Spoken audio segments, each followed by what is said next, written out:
I had David Arquette on the show, and That's my student. he said so many great things about you. Awesome. And I don't know if everybody realizes this. Like, he learned how to wrestle because of you. Yeah. How did that even come together? I was the head trainer at the United Wrestling Wrestle Center, which was in Oxnard. So that's about an hour and a half from here, when the Championship Wrestling show was filmed out there every month. And I was recommended to David, and then I got a phone call. I think I had a private class, or I had a private that day, so I didn't answer the phone. So after I was done, the guy had left. I checked my phone. I had a voicemail from David Arquette, and I thought it was a rib at first. I was like, yeah, right, Then I called him up, and it's him. So we scheduled the times for him to come down to the Wrestle Center in Oxnard. He came down, I think, 2-3 times. Very first time, I made him puke, man. I made his ass puke. I wasn't trying to. Just, it's rough, and it was hot. Probably came second or third. Where did he puke from? Like, just drills? Rolls. It's hot in that. It was hot in my school, and then teaching him rolls, it makes you dizzy, especially if you're not used to it.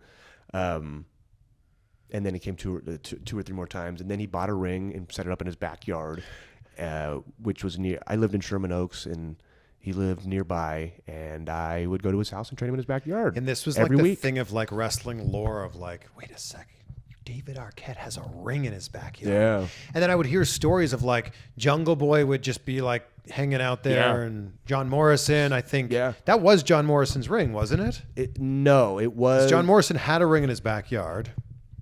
If it's the ring I'm thinking of, I think the ring that Morrison had was moved to another gentleman's house that was a stuntman, and he has since sold it. That's right. Yeah. So Arquette bought like a brand new ring? He bought a brand new ring, and I think Jungle Boy now has that ring. This is true. Yeah. I know that. Yeah. So you were doing all the training with Arquette Yes. at his house, in his backyard. At his backyard, yeah. That's pretty amazing. It was awesome. He had a beautiful backyard. It was fun when his sons would come out and watch. Charlie, the oldest, he loved the ring. He was like, "Oh, this is great." He's like, he's seen the bouncing and the noises, and he wanted to get in and fight us. He wanted to play, and David at the time like, "All right, buddy, you gotta get out," and he just wanted to play. But then Gus, his youngest, man, poor little guy, everything scared him, like the noises, and he's just like, and I was like, "No, Gus." You trained a former WCW World Heavyweight Champion. Yeah, That's amazing. it was awesome. It must have been pretty cool to see what he ended up doing in wrestling. It was too. great because we were filming. He wanted to do his documentary. Yeah, so which that's is his wonderful, documentary. wonderful documentary. Is Yeah. so good. So it's great that I was able to be a part of his story of redemption, but also a part of his story of saving his life. Because like before he started training and getting healthy, the wrestling was a part of his health, getting in healthy. It was a part of it, just a part of what he had started to do. But he had like a heart attack not too soon before that. So it's like getting fit and all the stuff he was doing, wrestling was a part of that, and it helped save his life. So it's like if I could be, it was just a little part of that, then that's wonderful that we saved his life. He's there with his wife, his children, and The thing that amazes me so much about his story, and it's so inspirational, is he had the dream that he wanted to be a pro wrestler. Yeah. He wanted to make good on everything that happened in WCW. Yeah. He started training in his 40s Yeah. after having a heart Yeah. attack. Like, I listen to that and go, we should have no excuses for anything. No, and it's like, why? And at the same time, I wanted to be like, after all that, I was like, why do you give a shit about any of these dudes' respect? You fought death and won, bro. Like, what do you give a shit about some dude on a couch? Like, do you want his respect? But be power to you, man. And he has earned it. Hell yeah. And that's the amazing thing about it. The death match.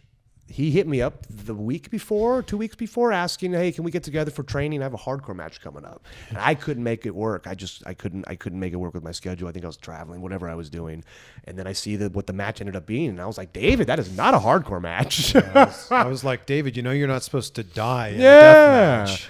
You should have told me it was a death match. Like, I could prep you for hardcore. Yeah, you mean you go through a table if you want. If you have to take a chair, I guess protect yourself. Like, but like glass and fire, bro. I'm here on your own. Yeah. Well, then maybe you don't want to do a match. Like, comes back to that. Man, yeah, my poor face.